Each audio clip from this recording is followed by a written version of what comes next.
Okay, I'm at Portballintrae. It's a very blowy day, so no doubt there'll be a bit of wind noise, but bear with me. So I had a wee video there earlier on about World War I U-boats and how Portballintrae was connected with U-boats. And very interestingly enough, in the 1950s, at the start of the Cold War, once again Portballintrae was connected with the U-boats. Now sadly, I don't know what on earth's wrong with our country, but we do tend to destroy all our history and leave very, very little.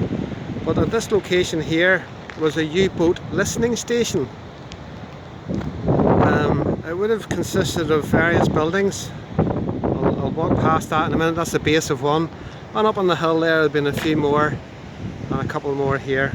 But we have a couple of relics left, and until very recently even more, but we'll talk about that in a second.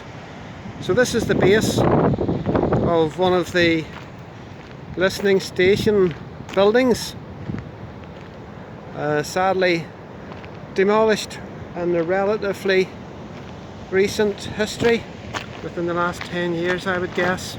Quite sad. And what happened was it was during the Cold War, and it was an experimental U-boat listening post. I have to go down here because there's a wee bit of a drop. I don't want to break my ankle, and I'll get it from the lower level now. So you probably hear the wind noise picking up a bit. So what happened was there was a building up on the top left hand side where that base was, and armoured cable came out of that, and very annoyingly, it was only in the last lot of years the armoured cable was taken away from the side of the rock. But I'll show you where it was connected and where it ran to. So the armoured cable came out of that building, and this you can see here at the side of the rock face.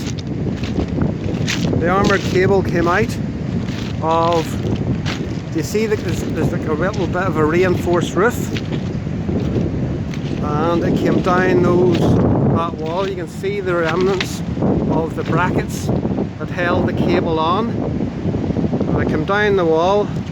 However, thanks to our terrible preservation of history, it was taken away.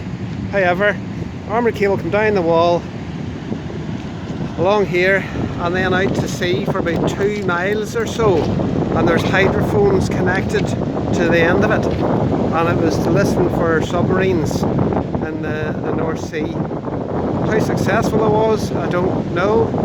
I don't even think the station lasted until the 60s.